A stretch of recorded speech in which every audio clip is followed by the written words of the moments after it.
Hey, welcome to the Texas Values Report. This is Jonathan Saenz, president of Texas Values. Great to be with you on another glorious week in the state of Texas. It's back to normal, I guess.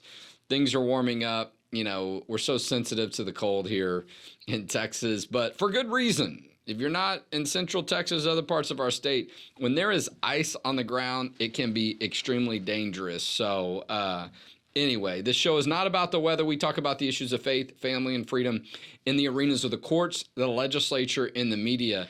And Happy New Year. I think this might be the first show that I've hosted since the new year. I could be wrong. I'll check later if I'm not correct. Took a week off right after the end of the year. And then also was settling in and traveling a little bit when I got back into town. So I think we had other members of our team that were hosting this weekly show. But we've been running for, I don't know, we're almost to 6 years, hundreds of episodes. If you're watching on Facebook, as a matter of fact, I'm going to pull up my Facebook feed.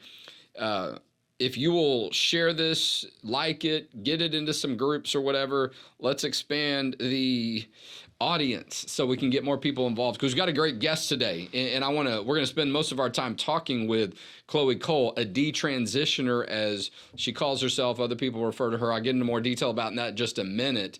But as I finish my setup, I want to make sure people know, if you want to listen to this show, it's also podcasted. It's on a radio station here in Central Texas. Obviously, we're doing this on Facebook. If you're watching, you may be watching this on YouTube. If you are, click that little button, the bell, subscribe. Let's get more people involved in the conversation. But on podcast, Stitcher, iTunes, SoundCloud, there's a whole list of them. So wherever you are across the world, you can access us. You can access previous episodes. We do a taping once a week. Now, there are some special segments that we do, like tomorrow for the March for Life, we're going to have a special segment of the Texas Values Report. But consistently, we do it every week, and typically on Facebook, it's live about this time every week on Thursday. Just some New Year kind of, programming notes for you to be aware of. And usually we'll have a guest talking about different issues. Sometimes a member of our team, but it usually relates to some of our work and something that's happened currently.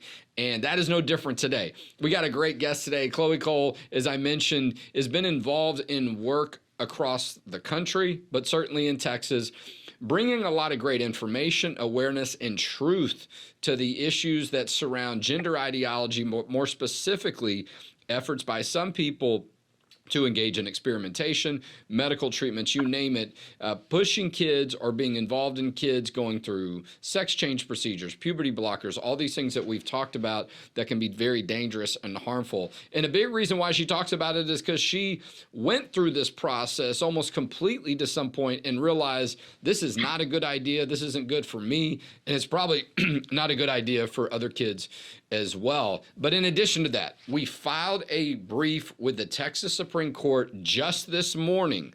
Our legal team has filed a friend of the court legal brief showing our support for Senate Bill 14, which is in front of the Texas Supreme Court. It's been successful as far as it being allowed to continue to be followed and respected in the law. But that bill was passed last session. Of course, some folks on the other side challenged it. They lost those challenges, so they're trying to find any way to keep the case alive. And we're showing the Texas Supreme Court our support. You can go online, check social media, and so on, to find out about our brief and what we're saying about it. But let me welcome Chloe in, because I want you to hear her talk more than I do, because she's so knowledgeable about this issue. It's been something personal that she's had to deal with, and there's very few people that have the level of credibility that she has, and her voice and message has been very strong. Chloe, welcome back to the Texas Values Report. Thank you so much for having me. Well, it's good to see you again virtually. I know you were at one of our events in the fall last year. It was great to see you in person. We've crossed paths a few times. And before we came on, I was kind of talking with you in the setup and our prep that I think it's been maybe close to a year that we've known you, or at least known of you. And I do think last year, 2023, was an incredibly important year for this issue. I think people's awareness of you, your story, your work really went through the roof. Texas passed a law to protect kids from these dangerous procedures and puberty blockers and all these things that relate to kids that are being encouraged or suggested to change their sex or different parts of their bodies. And And so, and look, it was a legislative year for us last year. A lot of states had a legislative year, but I think the number of states that have protection laws, like Senate Bill 14 in Texas, close to doubled, right? And so it was, even though this is a serious, concerning issue, sort of a banner year, if not, you could state it that way, for getting awareness and really getting protection for kids. So I'm glad that you've got some time as we start a new year, because the work's still in front of us. What's it been like for you to have gone through last year and to really have a lot more people be aware of the issue, but also to be able to see you're making a difference?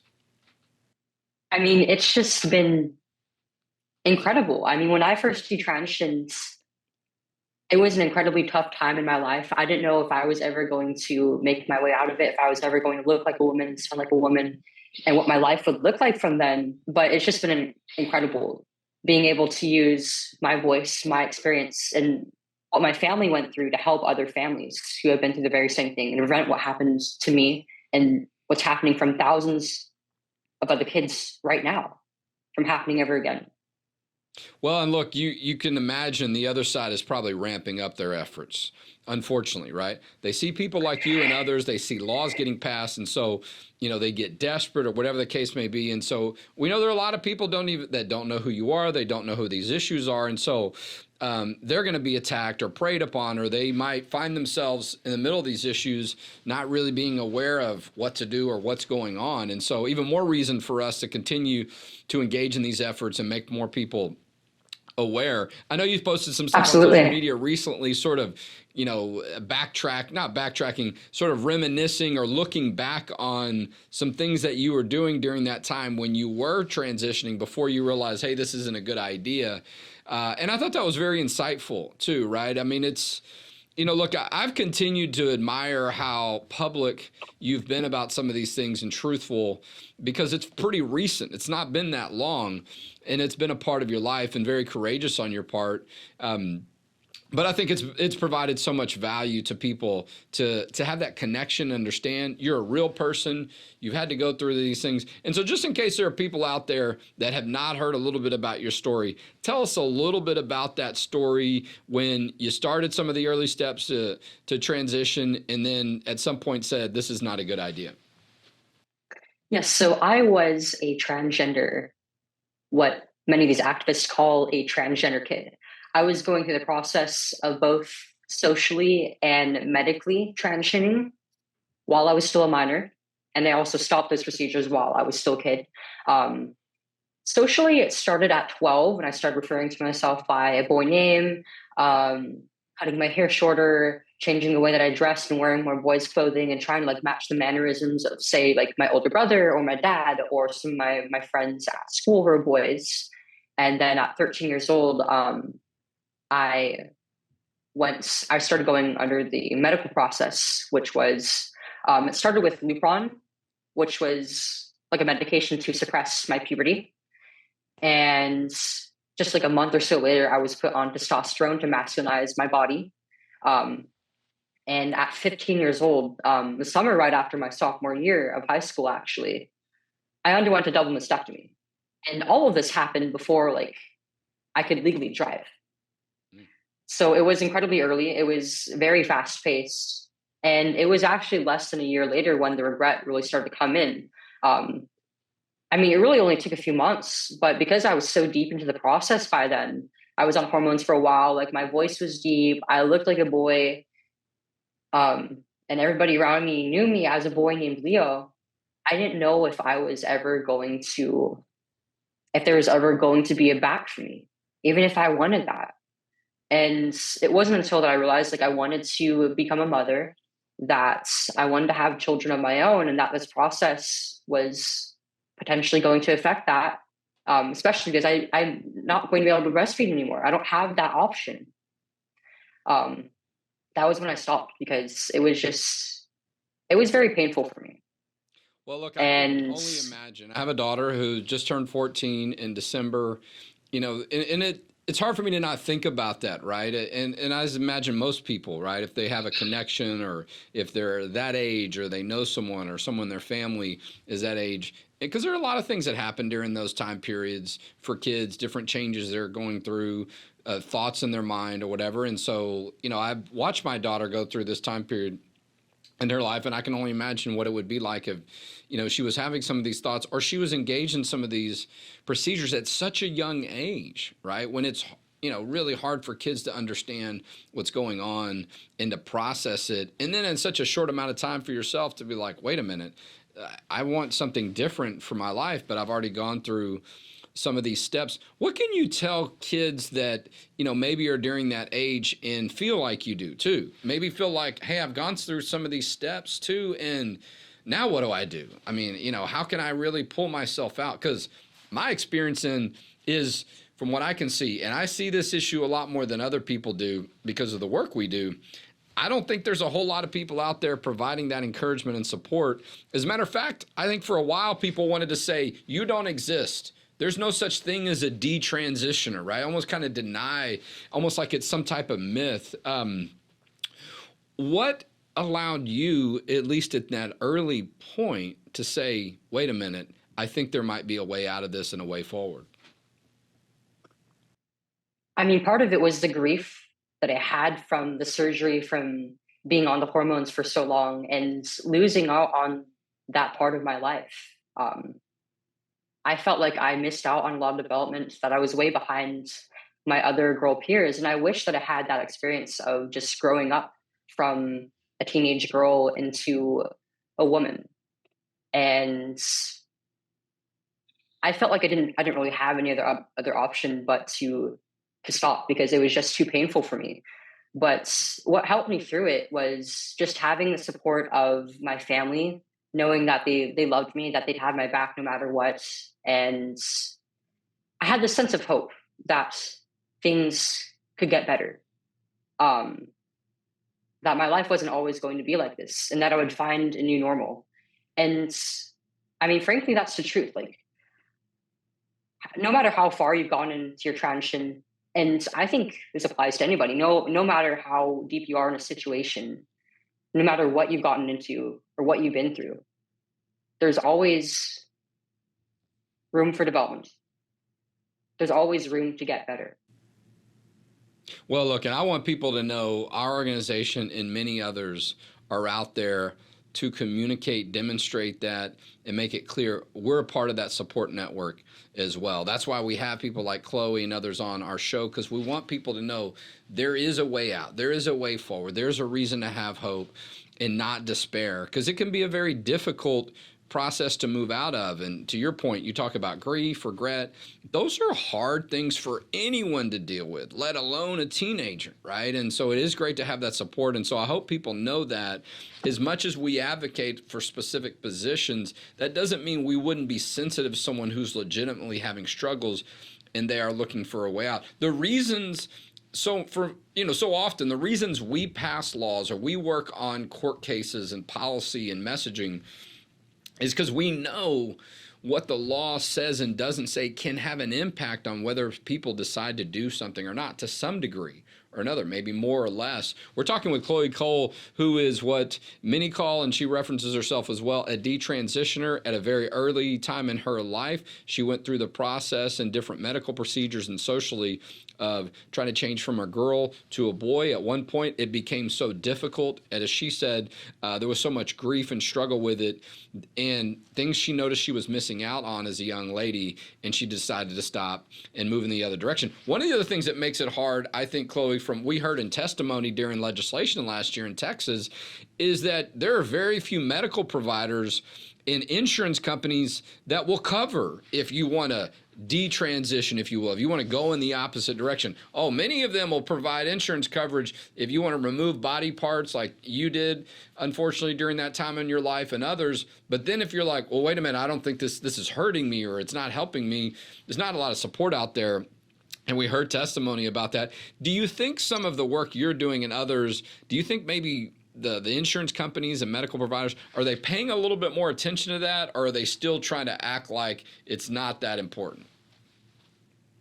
we're trying to put pressure on them right now so that they acknowledge that detransitioners are not being covered. They're not having their care covered by insurance, or really being acknowledged at all by our doctors.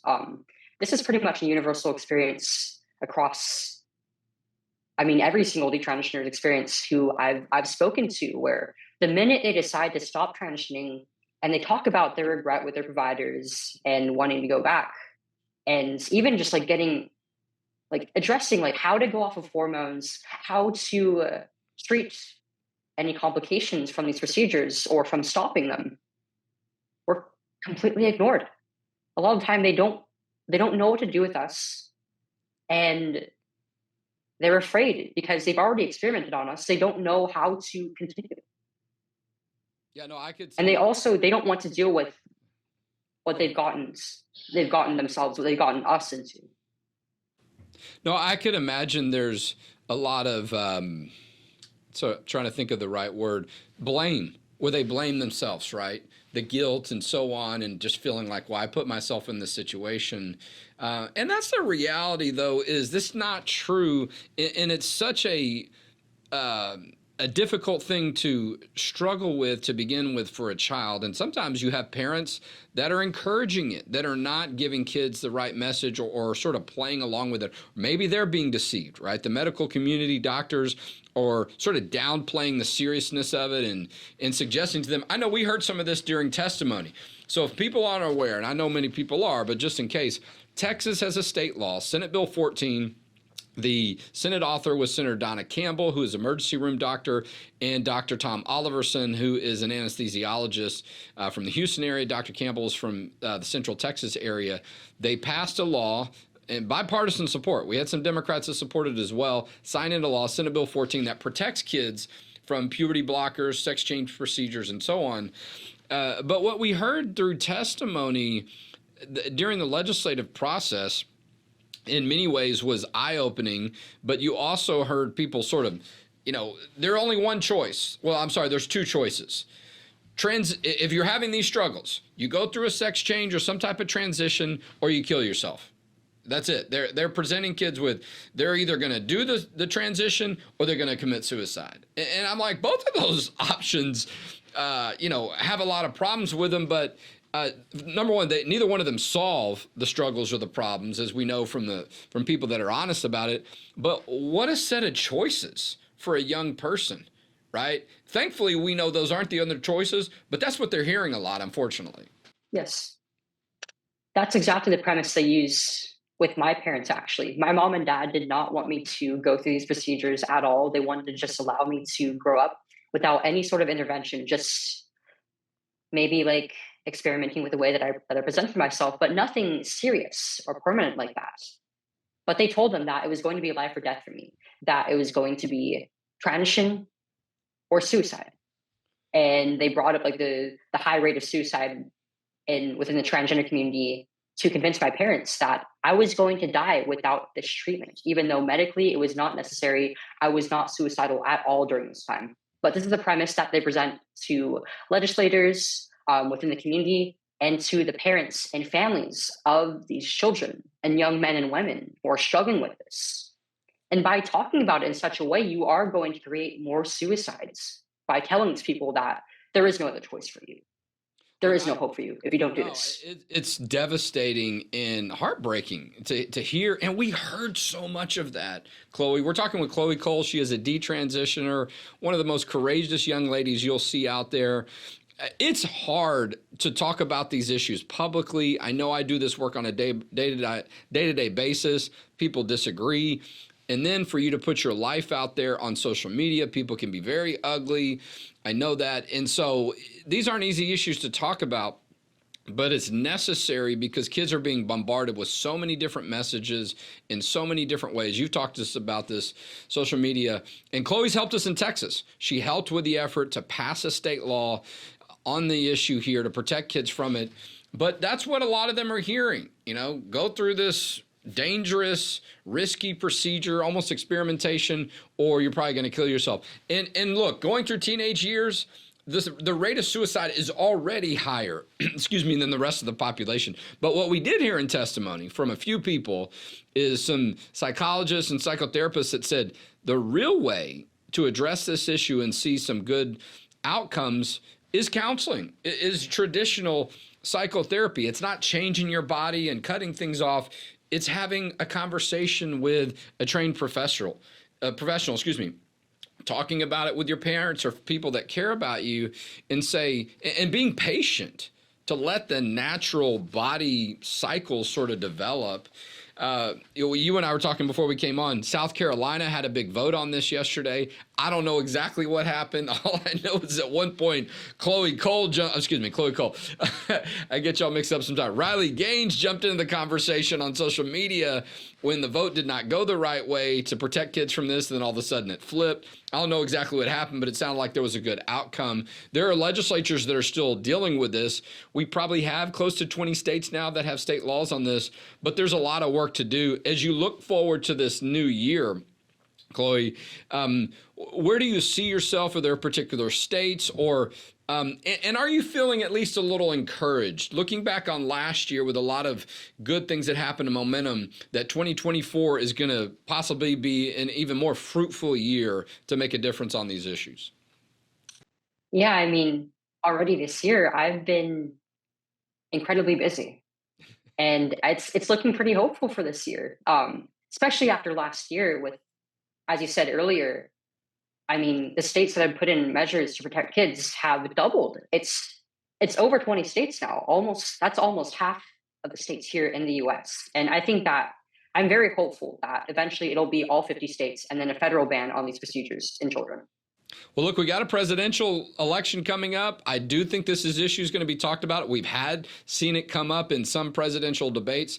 We hope that it continues to be talked about more, and we have people elected that will do the right thing on these issues. Speaking of Texas, though, there's a report out that Texas Children's Hospital is in trouble again. There's a doctor that's come forward that's talked about some issues, I think a little bit in the past, but some concerns about that. This is a huge hospital that's got a stellar reputation in the state of Texas, and they're facing a lot of heat. We're going to talk about that more in another segment of our show. Chloe, how can people find you on social media or different places? What's the best way if people want to know more about your work, they want to be encouraged, maybe seen talks that you've given before, how can people contact you out there on the internet or social media? Yes, my main two platforms are X and Instagram. And my username on both of those is CHOOOCOLE. But you also should be able to find me by just looking up Chloe Cole. And I also have a YouTube series where I'm doing an interview series of other detransitioners. Great. Well, we'll look forward to that. We'll link to that. We'll push that out there on our social media channels. Look, Chloe, I look forward to getting to do some work together with you again this year. Like I was saying earlier, we spent a lot of time you did with our team, and we really appreciate it. We know Texas is an important state for our work, but we also know your ability to be able to travel, sometimes on short notice, is not always easy. And so you've continued to be very responsive, and you've continued to make a huge difference on this issue, and we couldn't do it without you. So, Chloe, thank you for being our guest today on the Texas Values Report. And thank you for having me. Thank you so much. Well, it's good to see Chloe. It reminds me how we did a lot of great work last year in 2023, but as we start 2024, there's still work to be done. So go to our social media channels, though, as I mentioned. We filed a legal brief, a friend of the court brief, this morning in the Texas Supreme Court, making it clear our support for Senate Bill 14, pushing back against some bad arguments, trying to make it easy, if you will, for the Texas Supreme Court and others to see the right way is to continue to allow Senate Bill 14 to be in effect. And it is. It's been challenged, but it's not been set aside. That is still the law in the state of Texas as of September 1 of last year. And if we continue to be effective in our work and others, and the Texas Supreme Court does the right thing, which I trust they will, we'll continue to see Senate Bill 14 stay in place. And so you can go to our website, txvalues.org. We've got a microsite set up on this issue. You can find out more and check out what Chloe Cole's saying out there on Instagram and X, as it's called now. I'm still not used to it with Twitter. And listen to her in her own voice, get into more detail in testimonies. I know there's been some great documentaries that have been out there too. Hey, listen, we got some important dates coming up. There is a runoff election. Early voting starts next week in House District 2. You want to check that out. We do have a separate organization, Texas Values Action, that's got a lot of election-related information. You can check out that website, and freevotersguide.com if you want some of that information. But we're going to have some great events coming up this year. You know, I'm looking forward to a great year, 2024. This week is the March for Life. We got a special segment tomorrow with a member of the media. I'm going to say her name the wrong way.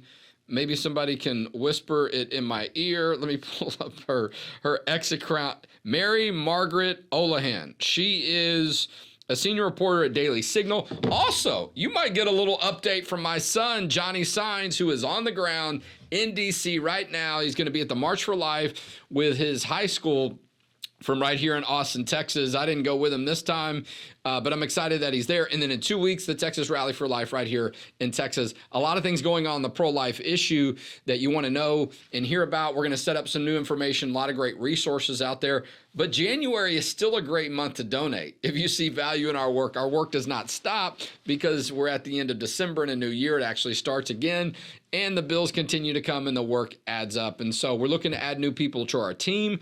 Please consider a tax-deductible donation. You can make that donation at txvalues.org. And that's how together we'll protect faith, family, and freedom in Texas. And we'll talk to you next week on the Texas Values Report.